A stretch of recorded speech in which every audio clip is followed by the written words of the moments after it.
बहुत स्वागत बच्चों आप सभी लोगों का। और हमारी 10 बजे वाली ये क्लास चल रही है, इसको मैं यूट्यूब पे भी आपके पास भेजता हूँ। इसमें हमारा डीसीए का कोर्स चल रहा था और एक सेम क्लास की तरह चल रहा है। मेरे साथ बहुत सारे बच्चे यहाँ पे बैठे हुए हैं और इसी चीज़ को मैं रिकॉर्ड भी कर रहा हूँ और उसी को बिना कट पेस्ट के सीधे आपके यूट्यूब तक पहुँचा रहा हूँ। अच्छा देखो, हमने अभी तक इतना जाना था, इसमें पेंट प्रोग्राम हमारे पास चल रहा था। बेसिक लेवल का ड्राइंग एंड पेंटिंग का एक सॉफ्टवेयर है बच्चों। इसके बारे में कुछ डिटेल्स जानी थी मैंने, उनको लेआउट का नाम दिया था। इसके सबसे ऊपर एक टाइटल बार होता है जिसे हम परिचय पट्टी कहते हैं। फाइल और प्रोग्राम का परिचय होता है। राइट हैंड साइड में 3 बटन है, मिनिमाइज, मैक्सिमाइज और क्लोज का। साथ साथ मुझे customise quick access toolbar मिल जाता है। ठीक नीचे की तरफ एक रिबन मिलता है। रिबन के अंदर भी अगर आप देखेंगे तो फाइल में, कंप्यूटर में जो भी चीजें ऐसे नीचे की तरफ खुलती हैं उनको हम मेन्यूज कहते हैं। तो ये पूरा फाइल का मेनू होता है।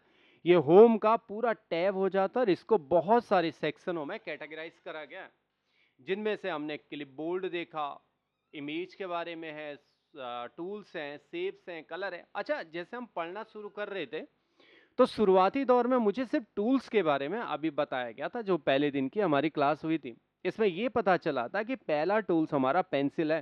फ्री फ्रॉम लिखने का काम करता है। अगर ये सॉलिड है, कहीं से लीकेज नहीं है, और अगर आप कलर डालना चाहते हैं तो इसके अंदर कलर भी फिल कर सकते हैं। ब्लैक कलर आया, कारण फर्स्ट कलर आपका ब्लैक ही सिलेक्टेड है।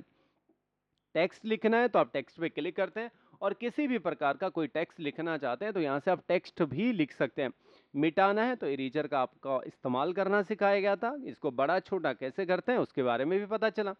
कलर को चुराना है, आपकी स्क्रीन में अगर कोई कलर है, अभी के लिए तो देखो ग्रीन कलर है और आपकी स्क्रीन पे ब्लैक है, आप इसे चुराना चाहते हो तो बस क्लिक कर लो, इसे चुरा लेगा।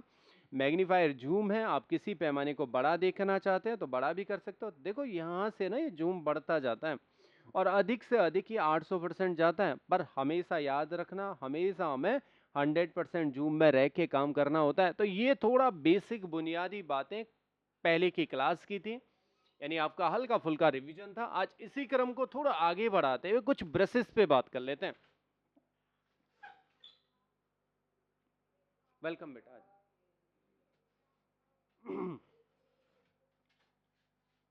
दीदी को बिठा दो भैया।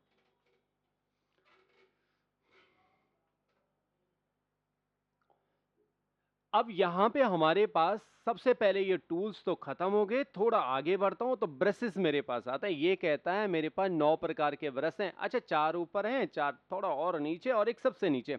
4 और 4 8 हो गए और एक 9 हो गया। 9 प्रकार के ब्रशेस देता है। अच्छा, जिस ब्रश पे आप क्लिक करोगे वो सिलेक्टेड माना जाएगा। और कलर कौन सा आएगा? मैंने कहा जो फर्स्ट कलर होगा। अच्छा, यहाँ से आप कलर भी चेंज कर सकते हो, जो कलर आपको पसंद आता है ब्रश के लिए। अभी के लिए ग्रीन कलर लिया है और इसको अगर आप कलरफुल बनाना चाहते हैं ब्रश की मदद से तो ब्रश ऐसे काम कर रहा है। नहीं, ये ब्रश मुझे समझ नहीं आया तो करली वाला ले लो, ऐसे जो मुड़ावदार लिखता है, तो ऐसे भी आप लिख सकते हो। इससे और शार्प अगर आपको चाहिए, दोनों मिलते जुलते हैं, बहुत ज़्यादा फर्क तो नहीं होता, पर हाँ मिलते जुलते हैं। तो ऐसा भी ब्रश आपके पास है। एयर ब्रश पे बात करते हैं तो हवा की तरह ऐसा ब्रश फेंकना शुरू कर लेगा। थोड़ा और देखा तो ऐसा ब्रश आपके पास है, ऐसे ऐसे ब्रशिंग करेगा। और आगे देखता हूं तो ये मार्कर की तरह ऐसा ब्रश करने वाला हूं, और थोड़ा और आगे देखा तो ये भी ऐसे ही है। कुछ कुछ हल्के फुल्के मिलते जुलते ही लगते हैं। ये एक पेंसिल की तरह ब्रश करेगा, हल्का सा धूमिलपन इसमें रहता है, और ऐसा अगर आप ब्रश लेते हैं तो ऐसा भी करेगा। तो ये शुरुआत में तेज होता है और धीरे धीरे ये कम होना शुरू हो जाता है। तो ये खूब सारे तरह के आपके पास ब्रशेस हैं, जो भी आपको इस्तेमाल करना है इनका कर सकते हो। खैर बहरहाल व्यवहारिक जीवन में बहुत ज़्यादा यूज तो नहीं होते, पर ठीक है, ब्रश थे तो हम ब्रश के बारे में जान चुके हैं। अब आगे बढ़ते हैं तो मेरे पास शेप्स भी आते हैं। शेप्स का मतलब कुछ आकृतियां बनी हुई हैं। सीधी लाइन है, तिरछी लाइन है, गोला बना हुआ है, राउंड शेप बना हुआ है ना। राउंड शेप है पर इसके किनारे जो हैं वो नुकीले नहीं है, शार्प नहीं, राउंडेड शेप में। अच्छा, सीधी लाइन बनानी हो तो पहले इसको सेलेक्ट करो, ये सेलेक्टेड हो गया, सीधी लाइन बनाओ जी। अच्छा देखो ना सर, मुझे सीधी लाइन बनाने में कितनी मेहनत करनी पड़ रही, कितनी मशक्कत करनी पड़ रही, और तो भी ये सीधी लाइन नहीं बनी। अच्छा, आपके पास कोई और तरीका है क्या इसे सीधा बनाने का? मैंने कहा हाँ, ऐसे में करोगे तो आपका पूरा दिन लग जाएगा सीधी लाइन बनाने में। अब आप कैसे बनाओगे? इसने कहा कीबोर्ड पे मेरा शिफ्ट बटन होता है, उसे दबा करके रखना है, छोड़ना नहीं। ऐसे मत करना एक बार दबाया फिर छोड़ दे, उसको दबा करके ही रखो। और जब आप लाइन कोई भी खींचेंगे तो वो हमेशा आपकी सीधी होगी। और इस प्रोग्राम में ही नहीं, हर प्रोग्राम में ऐसे ही होने वाला है आपके साथ। पर ये कर्व लाइन, मैंने कहा इस पे क्लिक करो, पहले तो आपने शिफ्ट के साथ दबाया तो सीधी लाइन हो गई, ऊपर खींचोगे तो ऐसा कर्व हो गया, नीचे भी खींचोगे तो ऐसे कर्व में अगर आपको कोई लाइन बनानी है तो ऐसा आप बना सकते हैं। राउंड शेप आपको चाहिए तो आप ऐसा भी इस पे क्लिक करो तो एक गोला सा आपने बना दिया। अच्छा मेरे को रेक्टेंगल चाहिए पर इसके किनारे शार्प होने चाहिए, नुकीले होने चाहिए, तो ऐसा भी बना दिया। नहीं नहीं किनारे नुकीले नहीं होने चाहिए तो आप ऐसा भी कर सकते हो। देखो इसके किनारे हल्के फुल्के राउंडेड हैं। ये एक हल्का सा इमेज आपके पास आता है, हम जब भी बनाते हैं तो ऐसे बनाते थे खींच करके। इसने कहा नहीं नहीं ऐसा भी नहीं है, आप कहीं पे भी क्लिक करो वैसा भी बना सकते हो और ऐसा करते करते ऐसा शेप भी आप तैयार कर सकते हो। तो ये भी आपके पास एक ऑप्शन यहाँ पे बनता है इस तरीके का। कोई ट्राइंगल बनाना है तो त्रिभुज भी आप बना सकते हैं। अच्छा कहने का मतलब ये सारे शेप्स आपके पास दे रखे हैं और जो शेप्स आपको पसंद आता है ये फुल वर्जन में करता है। जो शेप आपको पसंद आता है ऐसे कर सकते हैं। मैंने कहा देखो सर मुझे हार्ट शेप चाहिए, तो ठीक है आप ऐसा हार्ट शेप बना लो। एक काम करो ना सर इसके अंदर कलर भी भर दो। मैंने कहा हाँ कलर में जाना पड़ेगा आपको, कौन सा कलर है, कहा लाल कलर डाल दो हार्ट के ऊपर। ठीक है हमने ऐसा कर दिया। देखो ये एक ऐसा है जैसे आसमान से बिजली गिरती है ना, तो ऐसे बिजली भी गिरा सकते हो। सर ये दिख नहीं रहा, मैंने कहा इसका कलर बदल दो तब ये दिखना शुरू हो जाएगा, तो आप ऐसे भी करा सकते हो। दिल जले वाली बात हो जाएगी, है ना, दिल टूटने वाला सिंबल है बेटा ये। तो इस तरीके से देखो बहुत सारे शेप्स हैं, जो आपको पसंद आता है इस तरीके के आप शेप बना सकते हो। अच्छा आगे देखो ना, यहाँ शेप्स में ही दो चीजें और दे रखे हैं।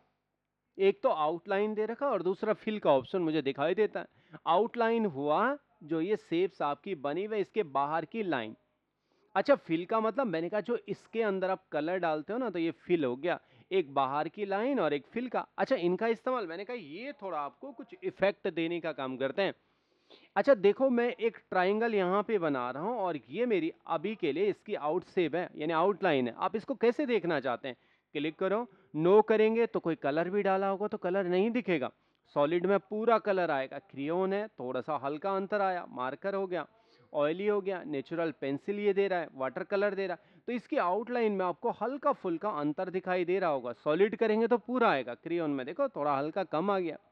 ऐसे आप फिल के लिए भी यूज कर सकते हो। शुरुआती दौर में जब मैं फिल करता हूं तो सॉलिड कलर आता है, परंतु आपने कहा नहीं नहीं फिल में मुझे वाटर कलर चाहिए, और अब की बार अगर आप कोई कलर फिल करते हैं इसके अंदर तो ये कुछ इस तरीके से दिखाई देता है, कुछ इफेक्ट आपके पास मिलते हैं।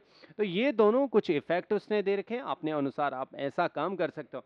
देखो सर मुझे इसकी आउटलाइन को छोटा बड़ा करना है, ये साइज है। कहा हाँ 4 प्रकार के साइज में आपको बता सकता हूँ। एक साइज तो पहले नंबर पे मिलता है, बहुत छोटा सा है साइज, पतला सा है। थोड़ा और बड़ा करना है तो ठीक है, थोड़ा और बड़ा, थोड़ा और बड़ा। पर देखो ना इससे बड़ा आप बना सकते हो। मैंने कहा हाँ बिल्कुल, जैसे आप रबड़ को बड़ा करते थे ना, कंट्रोल बटन दबा के प्लस प्लस, वैसे ही सेब के साथ भी कर सकता हूँ। और इसकी जो आउटलाइन है वो खूब सारी बड़ी हो जाती है। छोटा करना है तो ठीक है, माइनस माइनस क्लिक करके अपने हिसाब से कर लेता हूँ। पर देखो यहाँ पे आपको बस 4 ही प्रीसेट मिलते हैं, पहले से बन बनाए हुए चीजों को हम प्रीसेट कहते हैं। 1 लाइन, 2 लाइन, 3 लाइन, 4 लाइन, ये पहले से बने हुए। अधिक अगर चाहिए तो कंट्रोल के साथ क्लिक कर सकते हैं। थोड़ा और आगे बढ़ता हूं तो मुझे कलर दिखाई देते हैं, फर्स्ट कलर सेकंड कलर। अच्छा फर्स्ट कलर हमेशा इस फिल के लिए काम करता है, जहां भी आपको भरना है यहीं से भरेंगे। और कलर हम इस बॉक्स से लेते हैं, कलर बॉक्स से। जिस पे आप क्लिक करोगे तो वही कलर सेलेक्ट हो गया। पीले पे क्लिक करा तो पीला सेलेक्ट हो गया, जिस पे आप क्लिक करेंगे वही सेलेक्ट होगा आपका। पर सेकंड कलर, मैंने कहा देखो सेकंड कलर हमेशा आपके बैकग्राउंड का कलर होता है। अभी जैसा व्हाइट है, आप चाहते हैं ये ऐसे में हो जाए, पर यहाँ तो कुछ पता नहीं चला। हाँ बेटा इसके बाहर एक वाइट सी लेयर लगी हुई है, अगर आप रबड़ से मिटाते हैं ना तो अब आपको पता चल जाएगा इसके अंदर ये वाला कलर है। पर देखो जब हम काम करते हैं तो हमारा तरीका यही होता है कि पेपर को हमेशा व्हाइट ही रहने दो तो ज्यादा बेहतर होता है। व्हाइट में सारे कलर आ जाते हैं व्हाइट को छोड़ के। अच्छा ठीक है, तो मुझे इसमें बहुत कम छेड़ना है, पर आपको ये आइडिया होना चाहिए कि कौन सा अभी के लिए सिलेक्टेड है। अभी फर्स्ट कलर सिलेक्टेड है तो इसी में ये कलर आएगा। अगर सेकंड सिलेक्टेड है तो सेकंड भी वैसे कलरफुल बन जाएगा। पर देखो ना कलर बॉक्स में तो 3 लाइनें हैं, 2 भरी हुई हैं और एक सबसे नीचे वाली सफेद सफेद नहीं है, वो खाली है। क्या हम इस पे नया बना सकते हैं? हाँ बिल्कुल, एडिट कलर में जाके आप इन्हें भर सकते हो। दो तरीके हैं, एक बेसिक कलर यहाँ से भर सकते हो और एक यहाँ से भर सकते हैं। अगर कोई बेसिक कलर आपको पसंद आता है तो क्लिक कर लो, या प्रीव्यू में दिखाई देता है। आप इसको लाइट या डार्क भी कर सकते हो। लाइट करना है तो ऊपर की तरफ हल्का हो जाएगा, नीचे की तरफ आएंगे तो डार्कन होना शुरू हो जाएगा। अब आपको जितना परसेंटेज लगता है कि ये ठीक है तो आप इसे ओके करके ऐसा कलर बना सकते हैं। तो यहाँ पे नया कलर जुड़ गया। नहीं नहीं, मुझे इसकी मदद से नहीं, यहाँ से चाहिए, और मुझे पिंक कलर पसंद है, तो इस बॉक्सेस को खींच के आप पिंक में आ सकते हो यहाँ पे माउस। अब पिंक आ गया, पिंक को आपको डार्क करना है या कम करना है तो आप यहाँ से ओके कर सकते हैं। ओके करेंगे तो ये कलर जुड़ जाएगा। नीला चाहिए आपको, प्योर नीला मुझे कलर बनाना है, तो आप इसमें आए और डार्क नीला बना दो, तो आपने ओके करके ऐसा डार्क नीला सा बना दिया। अब ये कलर आपके पास आ गया। अब इन्हें यूज करना है तो आप इसकी मदद से कहीं पे भी इन्हें यूज कर सकते हो। इसमें ऐसा आ रहा है क्योंकि आपने इफेक्ट वही लिया है। अगर आप बच्चों यहाँ से बना के और इसका कलर सॉलिड लेते तो ये कलर अब आपका बिल्कुल सॉलिड में ही आता, पूरे में आ जाता। तो ये काम आपके कलरों का। अच्छा, अभी के लिए एडिट 3D पेंट को भूल जाते हैं। एक प्रोग्राम और है जो 3D की तरह बनाता है, पर हम अभी के लिए इसे भूल जाते हैं, है ना, छोड़ देते हैं। जब हम धीरे धीरे आगे आएंगे तो इसको भी समझ लेंगे। अभी तक मैंने जितनी बातें समझी हैं वो टूल समझा है, शेप्स के बारे में, कुछ कलर कलर के और इनके इफेक्ट वगैरह, कैसे आप साइज बड़ा करते हैं छोटा करते हैं, और कलर के बारे में जाना। पर देखो ना, यहाँ भी तो दो ऑप्शन है, एक क्लिप बोर्ड है और एक आपका इमेज है। अच्छा, क्लिप बोर्ड में आपके पास तीन ऑप्शन दिखाई देते हैं, कट और कॉपी एक साथ रखे हुए, पेस्ट दूसरी तरफ रखा हुआ है। कट और कॉपी हमेशा सोर्स पे काम करता है जहां से आप चीजों को लेते हैं, और डेस्टिनेशन पे हमेशा पेस्ट काम करता है जहां आप डालते हैं। अब है क्या आपकी कहानी, मैंने कहा जो ये सेफ है ना, इसको एक काम करो, आप यहाँ पे ले आओ ऊपर। कैसे लाओगे, डेटा मूव कर रहे हो आप, तो इसने कहा पहले सेलेक्ट करना पड़ेगा। आप सेलेक्ट में गए, सेलेक्ट का मतलब चयन करना होता है, और इसको आपने पहले नीचे आए फिर आगे आ गया, इसको सेलेक्ट कर दिया। अब सेलेक्ट के बाद भी आप ऐसा कर सकते हो, खींच करके यहाँ पे ला सकते हो, बट मैं ऐसा नहीं चाहता हूँ। आप चाहते क्या हो, मैंने कहा पहले इसे कट करो। कट का पहला काम होता है काटना, डिलीट करना, हो गया। पर अगर आपने इसकी जगह पे पेस्ट जोड़ दिया ना, तो ये स्थिति बदल जाती है आपकी। इसको मूव की स्थिति कहते हैं, स्थानांतरण। एक जगह से हट के दूसरी जगह चलेगी। नहीं नहीं नहीं नहीं, मुझे ये यहाँ पे भी चाहिए, यहाँ चाहिए, तो इसने कहा अब के केस में आप कॉपी कर लो, ये यहाँ पे भी रहेगा, दूसरी जगह पे डालना चाहते हैं तो वहां भी आपके पास ये शेप्स मिल जाएगा, और जैसा आपको रखना आप वैसे रख सकते हो। तो कट और कॉपी सोर्स पे काम करते हैं जहां से आप चीजों को लेते हैं, पहले सेलेक्ट करना जरूरी होता है, और पेस्ट हमेशा उस जगह पे काम करता है जहां आप चीजों को फेंकना चाहते हैं, है ना। इतनी बात समझ में आ गई, पक्का। देखो अब थोड़ा आगे बढ़ता हूं तो मेरे पास इमेज का ऑप्शन आता है, सेलेक्ट में जान गया। पर देखो ना, अभी के लिए जब आप सेलेक्ट करते हैं तो वास्तव में सेलेक्ट को दो हिस्सों में बांटा गया। पहला हिस्सा यही है जो आप ऊपर वाले सेक्शन में क्लिक करते हैं, पर इसके नीचे अगर आप क्लिक करोगे ना तो यहाँ पे खूब सारे ऑप्शन दिखाई देते हैं। अच्छा, पहले में तो लिखा हुआ इसने रेक्टेंगल सेलेक्ट, यानी एक डब्बे की तरह ये सेलेक्ट कर रहा है। पर नहीं नहीं, मुझे ऐसे डब्बे में पसंद नहीं है, तो कहा फ्री फ्रॉम ले लो। फिर फ्री फ्रॉम में क्या होगा, माउस की तरह आप ऐसे चाहोगे, यहाँ यहाँ यहाँ ये मुझे चाहिए, और इसे छोड़ दो तो इतना एरिया, जितना एरिया उसको लगेगा उतना एरिया सेलेक्ट कर लेगा। अगर ऐसा पसंद आता है तो ये भी आपके लिए ठीक है। नहीं नहीं, मुझे रेक्टेंगल ही ज्यादा पसंद आया, तो ठीक है, आपकी चॉइस पे डिपेंड करता है। पर ये क्या है, ऑल सेलेक्ट। इसने कहा आप इस सारे को आप सेलेक्ट करना चाहते हैं। कैसे करते थे, आप लेफ्ट क्लिक करेंगे, ऐसे खींचेंगे तो ऐसे में तो कुछ ना कुछ आपका रह जाएगा, ये वाला पोर्शन रह गया। मुझे ऐसा सेलेक्ट नहीं करना है, सारा एक साथ करना, तो ऑल सेलेक्ट की कमांड है ये। कंट्रोल के साथ ए भी प्रेस करते हैं तो ऑल सेलेक्ट हो जाता है, सारा एक साथ सेलेक्ट होता है।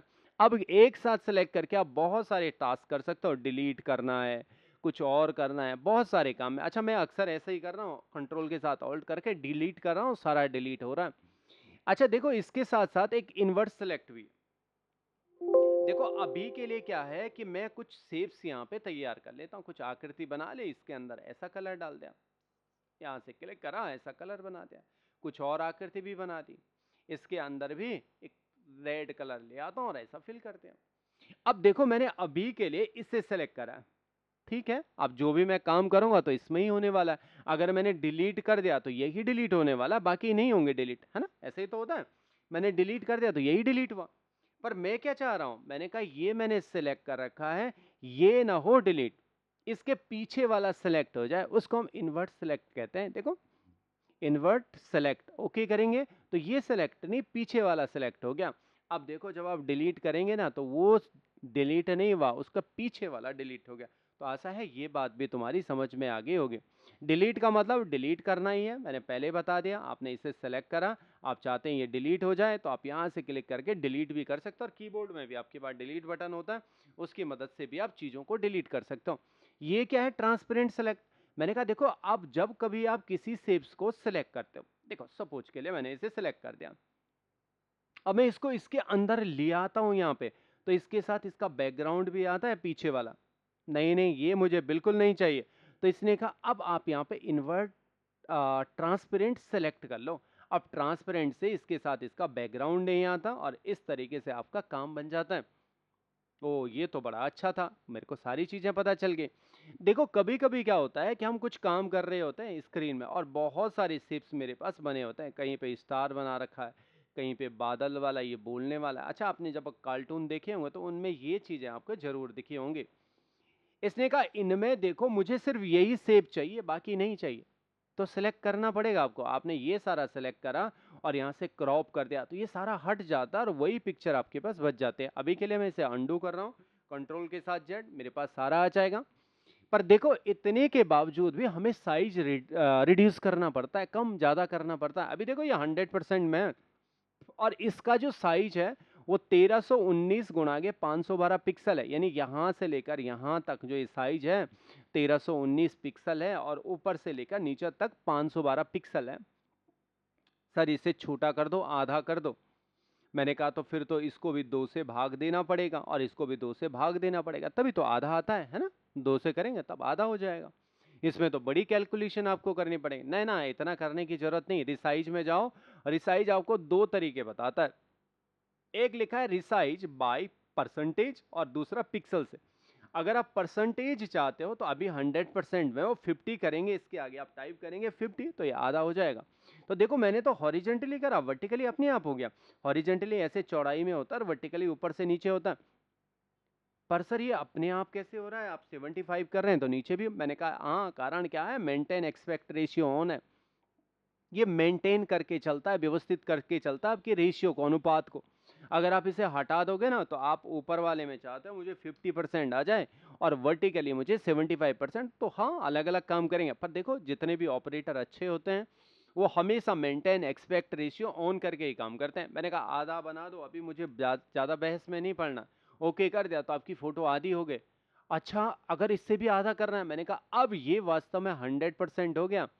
और अगर वैसी पुरानी अवस्था में ले जाने की कोशिश करोगे ना तो इसको आपको ठीक दुगना करना पड़ेगा, 200%। ओके करेंगे, अब देखना इसकी क्वालिटी में कहीं ना कहीं आपको फर्क आएगा। क्यों फर्क आया? मैंने कहा ये प्रोग्राम रास्टेड बेस्ड प्रोग्राम है। इसमें आप जो भी ड्राइंग बनाएंगे उसकी क्वालिटी अगर आप बड़े लेवल पे देखेंगे तो कहीं ना कहीं खराब होगी, है ना। ये बात कल बताई थी।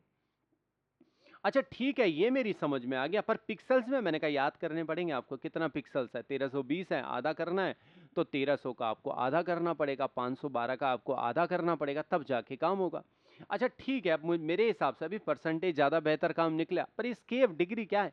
मैंने कहा घुमाने के लिए है, हॉरिजेंटली कितना, अच्छा डिग्री में काम करेगा। मैंने 15 डिग्री घुमाओ इसे, ओके कर दिया।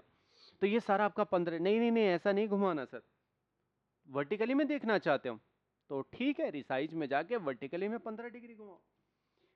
अच्छा घुमा दिया, नहीं नहीं मुझे ऐसा भी पसंद नहीं आया। आप चाहते क्या हो? मैंने कहा ये ऑब्जेक्ट है ना, इनको घुमाना चाहता हूँ।